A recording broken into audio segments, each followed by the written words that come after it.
Let's go! LSU, are you kidding me? We've reached the fourth quarter of this film study, and guys, I'm going to need your help, okay? We've already grinded through the tape of the first half and the third quarter, and now we reach this quarter, and as we pointed out at the end of the last film study, LSU got very unlucky that this blatant holding call was not called, but the point remains the same. LSU simply could not stop this simple counterplay from UCLA, and we're about to get to the one of the back-breaking plays of the game in just a second. But look, LSU was not in a great position to win this game in the second half. So here we go. I actually want to show you the play before the big Charbonnet run to start the fourth quarter. So this was the first play of the fourth quarter, and this time, we just blow this play up. So what's really good about coming out of the quarter break is our guys are able to rest up, and we get good jumps off the ball. I thought Neil Farrell got some really good jumps off the ball in this game. He did a good job reading the snap count. Andre Anthony overall had an up and down game, but he was probably LSU's best penetrator in this game outside of Mason Smith. He actually blows this play up in the backfield, and this is what you want out of the 4-3 defense, okay? Once again, I don't like how easy our linebackers get blocked at the second level, and that's part of the issue when you run a 4-3. You notice our backers just get blocked so easy, but because Andre Anthony blew this play up in the backfield, we were able to stuff it. Good fill right here from Baskerville. But what you'll see is on the very next play, they get right back to it. They said, look, what we're going to do now is we're actually going to bounce the counter back to the weak side. So this really isn't anything complex here, what you're about to see. They line up in the same exact formation. And the thing is, when you actually run these types of plays, when your defense gets flat, okay, once again, I don't get the safety placement so close to the linebacker. This can get your guys washed very easily. And once again, when you run a lot of man coverage, this just forces your best defensive back to sprint back and forth, and it'll tire him out over the course of a game. So this play actually goes for a very big gain, and basically UCLA is in the exact same formation, and they're running pretty much the exact same play, and I don't think it's a good idea just to stuff your line of scrimmage with guys. 1, 2, 3, 4, 5, 6, 7, 8. And if you know that he's going to be running this way, what really sucks about that is all you have to do is break this initial group of players, and you know you're busting it for a long gain. So they had been running this counter, and then they told Charbonnet, hey, next time on the counter, cut it back. And that's essentially what happens here. We get sealed off to the inside, and now it's off to the races. Why don't we have anyone here? Well, remember, pre-snap, Eli Ricks was running with that motion defender, okay? And Charbonnet off to the races. And even though it wasn't pre-snap motion, it is essentially basically the same thing. Motion kills LSU. When players move back and forth throughout the formation, when you run a lot of man coverage and you don't switch off, guys are just going to get tired, and you're going to get big gains such as this one. So this replay, you see it a lot better. This is my problem with the 4-3, the way LSU runs it, is it becomes easier to block as the game goes on because your guys up front essentially do the same thing every play. You notice we never stem our front. So where our guys are lined up before the snap is how they're going to be lined up after the snap. UCLA, their front, and just other fronts in general, do a good job of stemming pre-snap and giving you different looks. So once again, even though this isn't pre-snap motion, this motion guy takes Eli Ricks out of the play, okay? So where this play is actually designed to go is this way, okay? So what happens here is Neil Farrell, once again, gets a good jump off the ball. He's doing a decent job sitting on this double, but it gets passed off very easy, and Bug Strong actually does a poor job of run fitting here. Once again, your gap is this gap right here, okay? And he is sitting in this gap. Now Neil Farrell leaves a wide open hole backside here, okay? So once Neil Farrell sees that this play is going this way, he needs to fight back underneath this defender to help cover this cutback lane. Same thing is kind of true here for Bug Strong. If you see the running back cross your face, once again, it's hard to see right here. If you see it cross your face, you need to fight like you know what to get back underneath it, okay?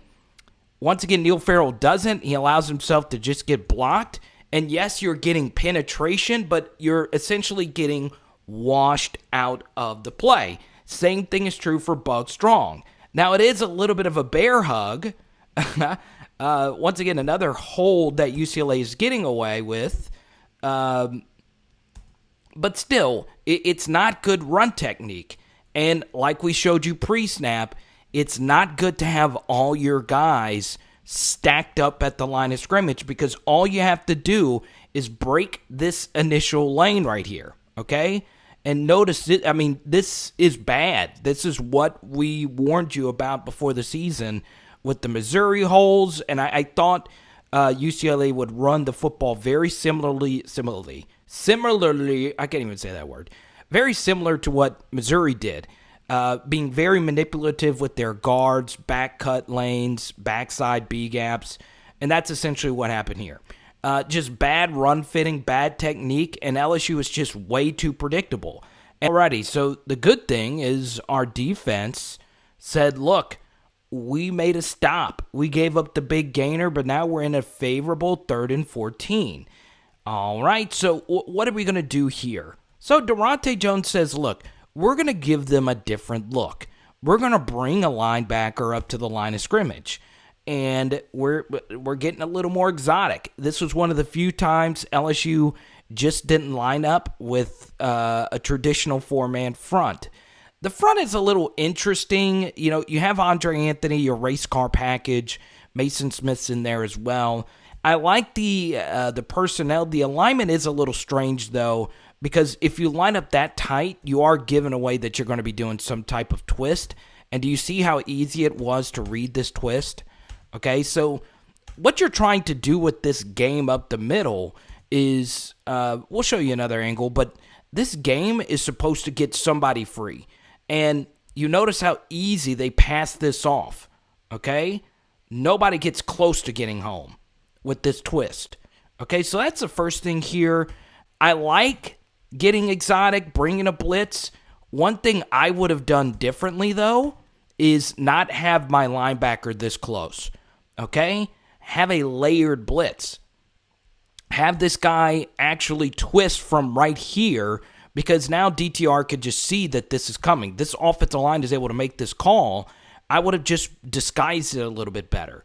But you see how easy this was to pass off? Just way too easy. Even though Mason Smith's getting some really good push, we weren't even close. So that's the first thing. Our defensive line is just way too predictable. The second thing here is we just could not stop this play. And the funny thing is the Y cross, or the crossing route that Ed Orgeron was asked about it a bunch. The issue with this is this should have been figured out before the game even began, because this is a Chip Kelly staple. Now, this is where we're going to go ahead and just run the play. But this is where I think LSU relied. I dropped a pin because I'm clumsy. LSU relied just way too much on the Hawaii tape. Chip Kelly did a good job using the Hawaii tape to confuse LSU, because guess what? Chip Kelly did not run Y cross at all, really, against Hawaii. That's not just my film study. That's what UCLA writer Chris Osgood told me, was Chip Kelly actually used the Hawaii tape to disguise that they were going to do this crossing route. The only issue with that is this has always been the passing route staple of a Chip Kelly offense. We are crossing up your defense across the formation, essentially. That's basically the simple definition of a crosser. So here's the thing for DTR. Once again, the LSU defense is really easy to read pre-snap. We're running one high. We need to quit with one high coverages. It just doesn't work, especially if you're very predictable pre-snap. One high is what got LSU in a lot of trouble versus Florida, and it got LSU in a lot of trouble against UCLA. So essentially, DTR knows if he sees that this guy is coming, he knows more than likely this tight end is going to be wide open over the middle. And he looks right, and it's easy. He already knows the matchup he's going with here, okay? It's just too easy. Notice the quarterback's head placement. Pass protection is immaculate. And once again, Mason Smith just getting some good push up the middle. It's just, I just don't think pass rushes are as effective as they used to be. What I mean by that is quarterbacks are just too good now. You can't hit them. The rules are all in their favor. These offenses are all advanced. All these quarterbacks play 7-on-7 every weekend from like 7-year-old all the way here. They're smarter. Their thought processes are way quicker. And honestly, when you watch DTR on film, you know, he doesn't make any impressive throws to the outside, but mentally he is a really strong quarterback, and he is really good at reading defenses. And you could just see it here. Pre-snap, he already knew what he was doing. He knew that this had been working all game, so we're just going to run this crosser. I know that this linebacker's coming. I know that I have man coverage across the way. I don't have to worry about single high safety here. I don't know exactly why you're running single high here, because we really need the field goal. We really need to force a field goal here. So we need to be a little bit more aggressive. Just keeping the safety out of the play just doesn't make a lot of sense. I would have just been a little more aggressive here. Once again, just way too easy of a scheme. Ojulari just could not get anything going against this left tackle. We're just nowhere close. Ollie Gay getting blocked way too easy. And this is just way too easy across the way. Andre Anthony getting eaten alive. And easy pitch, easy catch. Look at this. Look at all the separation. It's bad. It's really, really bad. And it's just simple. Easy handoff here. Ojulari late. He gets dominated by this double. And once again, we can't stop pullers. Pullers have just killed us. And you want to know why Derek Stingley missed the tackle later in the game? Number one, he did a good job getting underneath this puller. But once again, they have another puller coming, so he couldn't make this play. Boom. That's a hard hit to take. Number two got low and jacked him up. And then he gets finished. We have no one else over there. And that will wear on your soul. That's when you start thinking about your future. You're like, this is one of those you're wondering how I got here memes. I mean, just like, this is just brutal. Brutal. He got a hand to the face tier. Oh, it's just way too easy. Once again, look at how clean this pocket is. Okay. I was very interested to see how many guys just weren't dressed out that we thought would be contributors. There's Sony Fanua. He wasn't dressed out. John Trey Kirkland wasn't dressed out. Obviously, Jared Small. Maybe LSU should reevaluate how they practice. I mean, it's a crazy. Oh, we get another replay here. Let's see if there was actually. So look at this. God bless. That's brutal. I don't think a hand got in there. Did a finger get in there? Does Sting wear a visor? I'm not sure. I would. I would definitely wear a visor.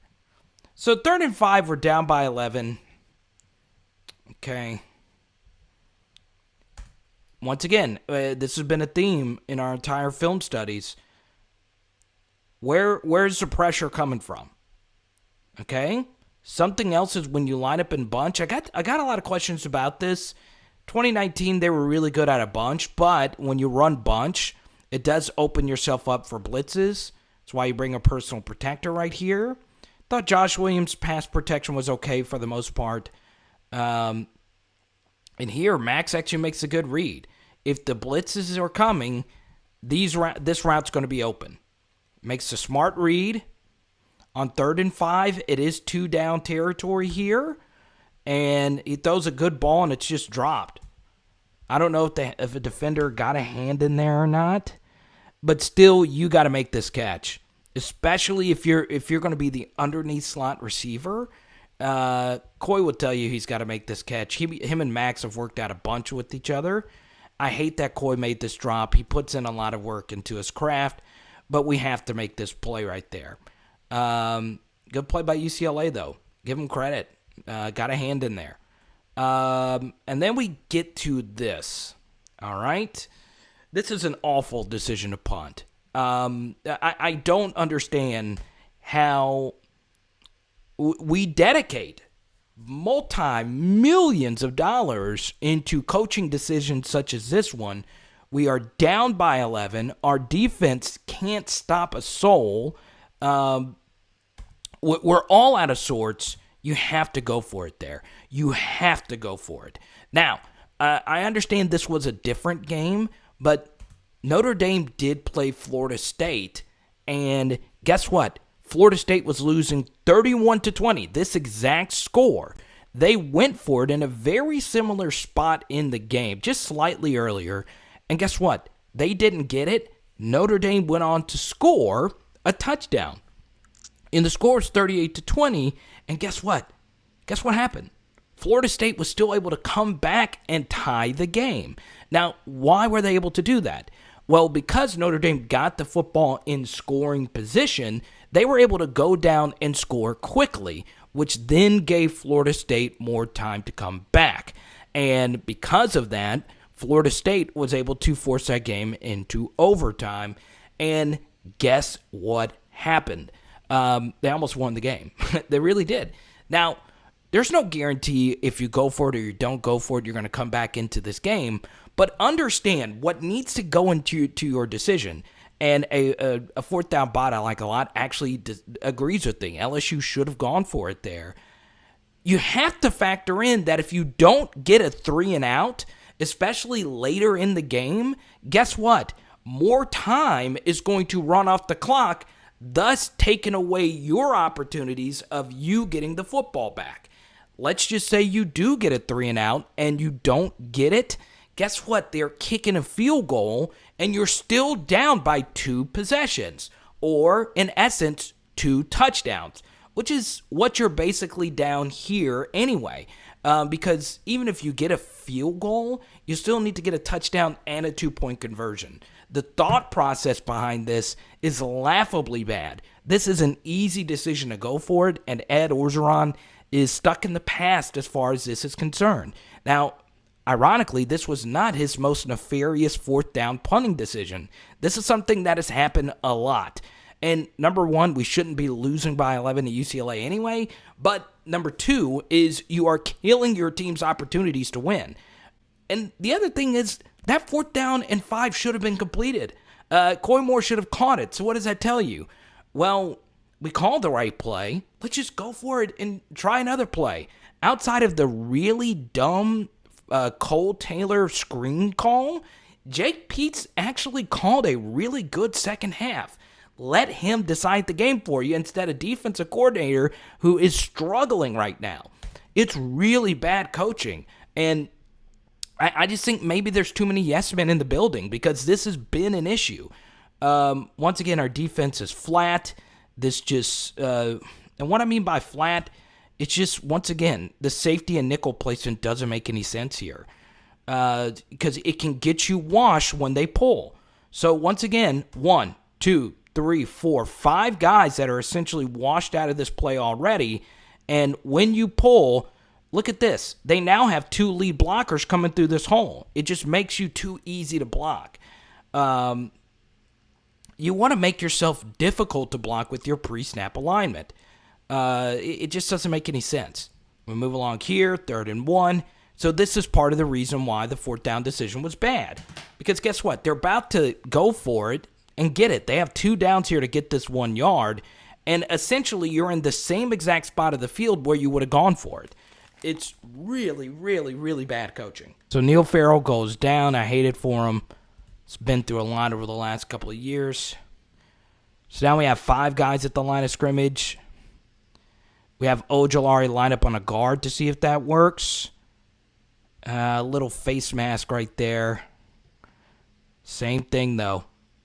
Y cross. And this time, we have our best corner on him.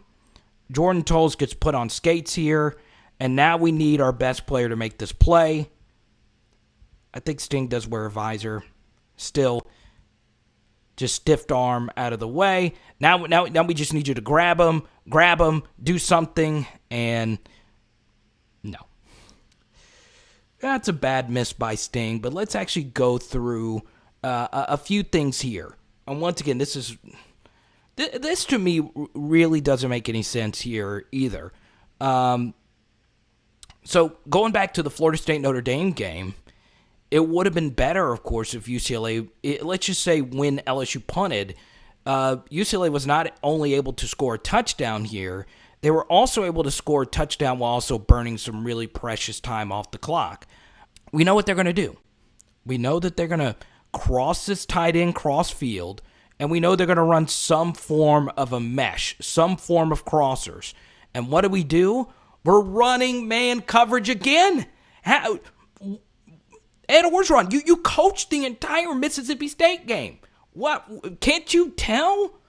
I think every single one of you were screaming, why are we still in man coverage? But we thought things were going to be different because we have Derek Stingley Jr. in man coverage. A very similar spot last year versus Devonta Smith on a critical 3rd and 5. Sting got torched by Smith, and he missed a tackle versus Smith, and it went for a lot of yards. Practically the same thing here. And once again, if you line up in single high,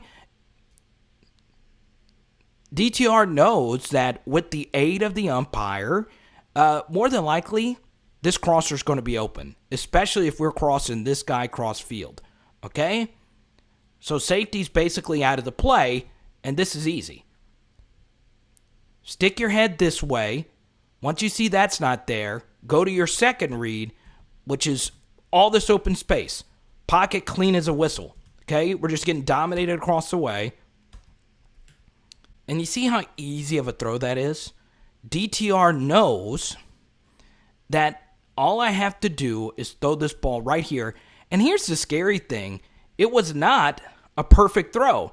It was slightly behind him, but Sting was beaten so badly over the middle, maybe he thought he would have a safety closer here. He actually had to stop a little and regather himself. And the separation was still so bad here. Okay? So number one, especially wearing the number 7 jersey, you have to be better in that spot. We need you to be a little tighter there. Number 2, that's just bad. Tolles, Jay Ward getting hurt early was an issue, and this is even worse. We've got to get you to make this tackle. You got to do something here. And just getting out physicaled, okay? So here's, to me, the biggest issue with this, okay? So you need Sting to be better there, but this is even worse coaching, okay? We're in a lot of trouble, all right? We're down by 11. So what do you have to do defensively? You've got to take some chances. You've got to go for the pick 6. You've got to jump a passing lane, run a special kind of exotic blitz or a zone to force a turnover, right? Now you have to start thinking your defense needs to be an offensive weapon. And guess who LSU has on their team? Well, they have Elias Ricks, who has 2 pick 6s to his name, a ton of interceptions, and Elias Ricks has been overall pretty good in the slot. So, The first thing is, obviously, this is a horrible defensive call. When you run man coverage, it's really hard to get pick sixes. What LSU needs to do here, you need to run some kind of exotic zone. Run the box defense that got Eli Ricks that pick six. So the fact that LSU is not thinking this defensively to try and be aggressive, try and show some kind of zone blitz, some kind of exotic look, is even more troubling. There has to be an analyst, a coach, a head coach, somebody to say, look, we need to have special defensive calls where we can be aggressive and steal a touchdown. So against Florida, we did an entire Eli Ricks pick six to talk about how that play was actually devised by the Bo Pelini defense. Corey Raymond, someone needs to tell LSU in this situation, when we're down by 11, we need our safeties to be aggressive. We need to do something to generate a pick six. Give him something different. And here's the funny thing is DTR is prone to making a game-changing mistake. So when we're down by 11 and we're still running man coverage and we're still giving him the exact same look, it makes even less sense because we need to be taking some type of chance defensively. Instead, we run basically the same 4 or 5 man rush. It gets picked up easy. We're giving him easy throws. Nothing exotic whatsoever. So that's another underlying issue, is not understanding the time and place. Yes, Max probably should have gone to Trey here, but he does a good job sitting in this pocket. Once again, not the best job by Ed on this twist. Still, don't drift. Look, you got a clean pocket right here. His footwork has always been a question mark. Once again, I'm not Quincy Avery. I'm not James Washington. I'm not a quarterback evaluator. But, once again, Ed, not necessarily missing this guy. Once again, pocket awareness is a little bit more of a question. But this is one thing I really like about Jaray, okay? This is not really that hard of a route to run, nor is it easy. You got to go back and look at the advanced stats on Jaray Jenkins, okay? He fights off this guy right here. He has really high ADOT, which means average depth of target. So that doesn't necessarily mean you're fast, because Trey Palmer would beat Jaray Jenkins in a foot race. It's that Jaray Jenkins is really quick getting off the ball, and he's really good at getting downfield and finding wide open pockets of space. Which is why Jaray Jenkins, heading into the season, had the highest EPA per play of any wide receiver in the entire Southeastern Conference. I think Jaray needs to play more. I really do. I understand this is wide open and he's just sitting in this pocket of the zone. It looks easy. It is relatively easy, but he consistently does this. And not only that, he'll get you some yak too. So, low drop percentage. He dropped a 50-50 ball early that he should have had, but I just think he needs to be one of the guys. I would like a wide receiver core of Jaray, BTJ, and Kayshon. Alrighty, so we get a timeout here before this next play, and once again, please subscribe to the channel. Thanks for all the support. Shout out to all our new subscribers, followers. And some good news, when we hit 5,000 subscribers, we are giving away, how about an all-time great number 5, an autographed Skylar Green card. Yes, sir. Who doesn't love them some Skylar Green? So this is going to sound like me being overcritical, because obviously, this has been me just going after the LSU coaching staff, and we do complete this 3rd and 15, but I hate the thought process behind this.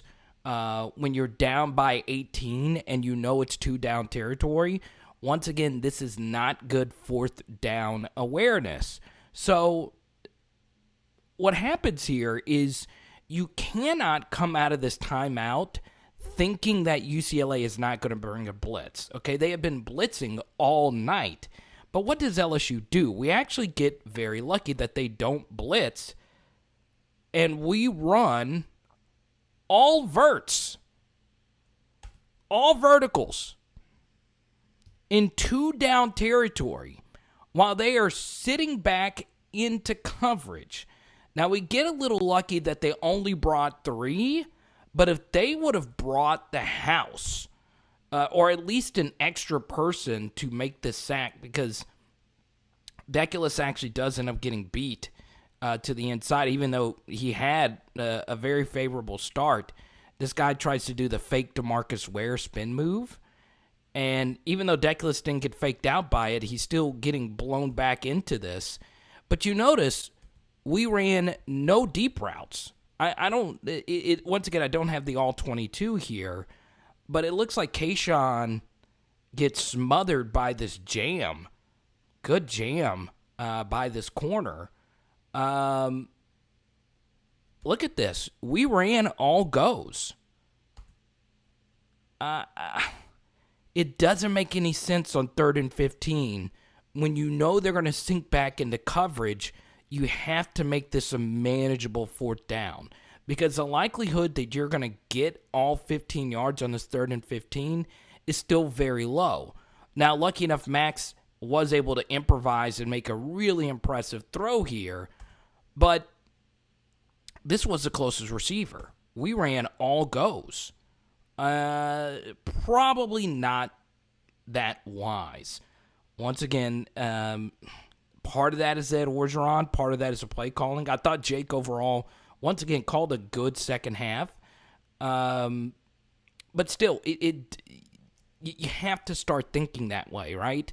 Because then it's 4th and 15, and you're in the same exact predicament if you don't get at least some yards. Now, that doesn't mean you don't throw a pass over the 15-yard marker.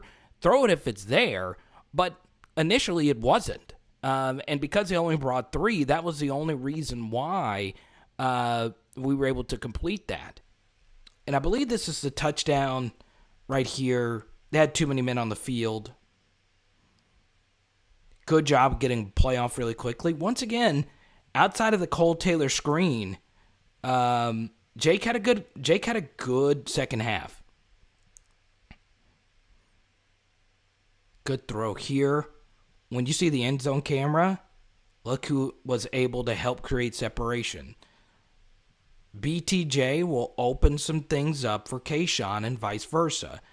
I think BTJ is that guy. I do. So we get a touchdown here, but we know Kayshon's great, but I want you to see this from the end zone. Okay?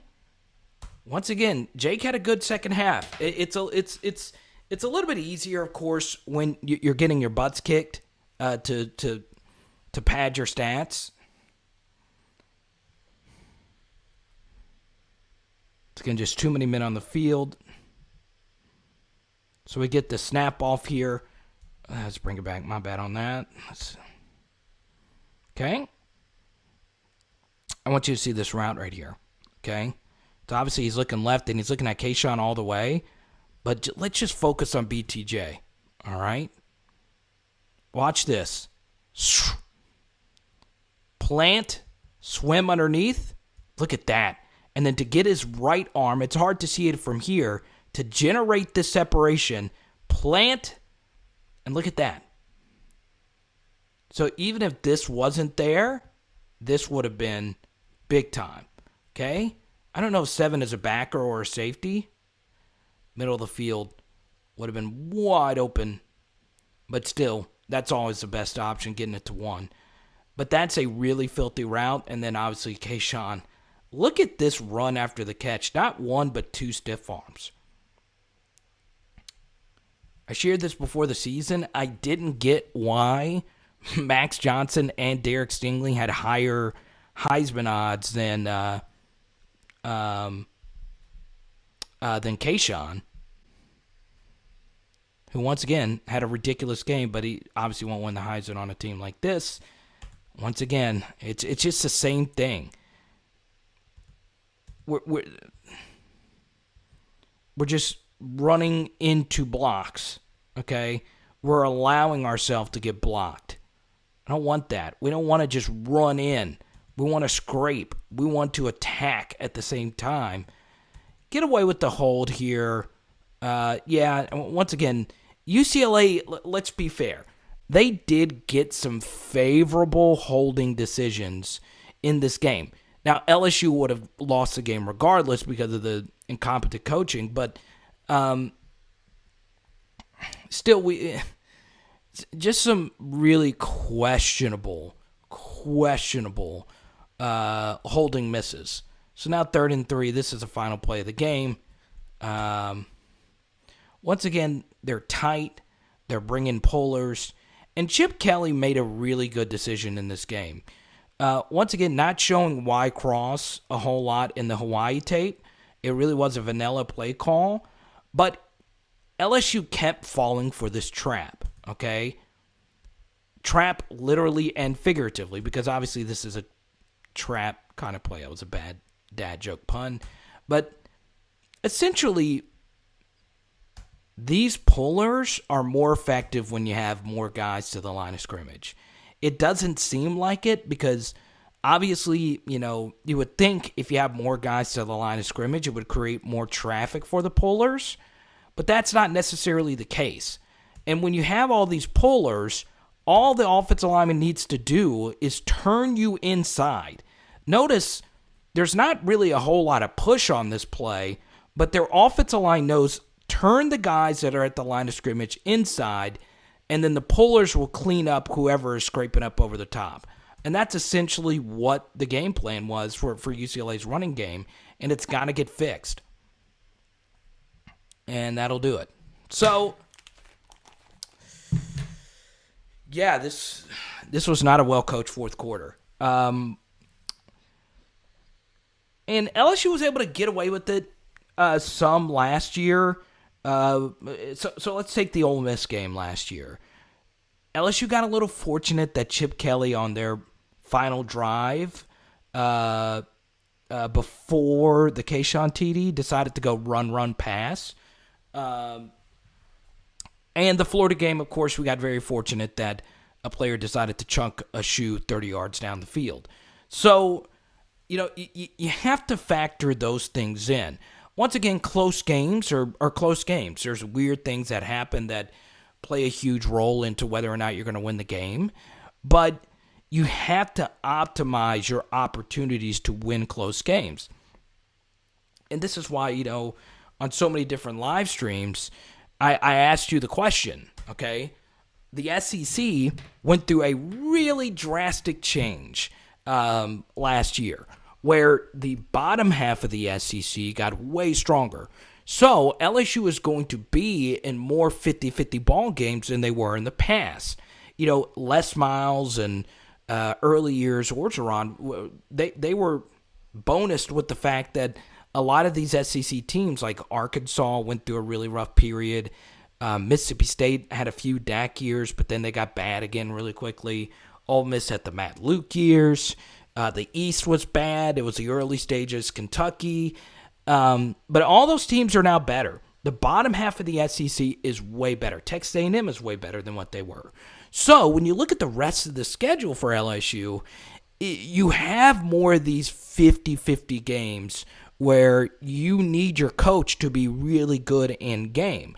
It wasn't the case in 2019 where you had Joe Burrow and you had a bunch of uncompetitive games and you had Jamar, you had Justin, you had all these amazing players, and because of all that talent, you played a lot of uncompetitive games also against worse SEC teams, okay? And Ed Orgeron wasn't in position to have to make a lot of these critical third and fourth quarter decisions.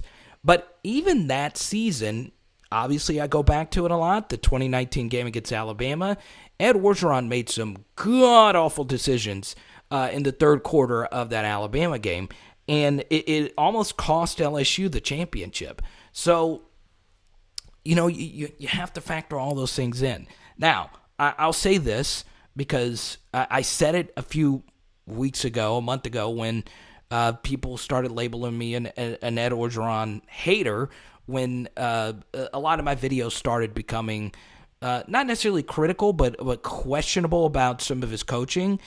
It's the exact opposite. I freaking love this guy. I want a Louisiana native to coach this team to more national championships and more college football playoffs. But you can love someone, but also be very critical of what they may or may not do. It's got to get better. This has got to get better, or else we're going to fall behind. And the one thing you don't want LSU to become is Michigan.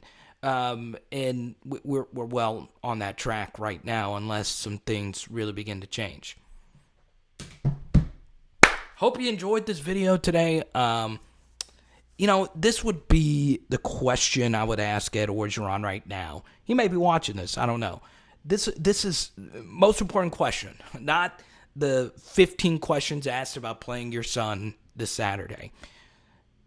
We spend so much time as fans talking about recruit X and player X. And, I know a lot of you are fired up about John Emery and all the injuries. And, yes, those things are very important, and players are very important, right?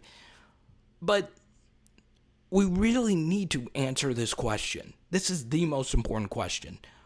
Why is it in 8 of LSU's last 11 games, why did LSU have disastrous third and early fourth quarters? That question needs to be asked of Ed Orgeron publicly, because based on what we've seen, I don't think anyone has told him that this is an issue. I really am starting to worry if we haven't, or someone hasn't brought this up to him, right? Because it is kind of a weird thing, because you don't play many games, and communication can be weird, and you played so many uncompetitive games in 2019 where you're not put in these pressure-packed situations. I think that is the important question people need to ask Ed Orgeron. And not only the media, but everyone, every coach, every analyst, everything.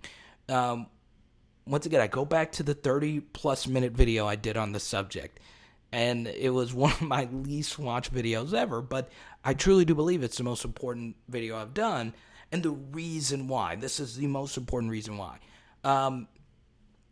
Because it's a difficult thing to figure out. Is it your halftime communication? Is it your pregame preparation? Is it not having different looks set for the third and early fourth quarter? What's the issue there? And when you start with that, you start fixing what the glaring issue is with this team. And if you fix that, a lot of things will begin to change. And until you fix it, you're definitely not going back to another college football playoff anytime soon. Unless, of course, Joe Burrow gets another year of eligibility. And that's not happening. So that needs to be the most important question asked in this building. Not about anything else other than that. Okay? Start from there, and that's how you can salvage this season. I hope you enjoyed this video today. And yeah. We will talk to you soon. It is Power Hour LSU. Boom. If you want more film studies, they're floating in your face right now. And we are doing some salmon tonight. Let's go.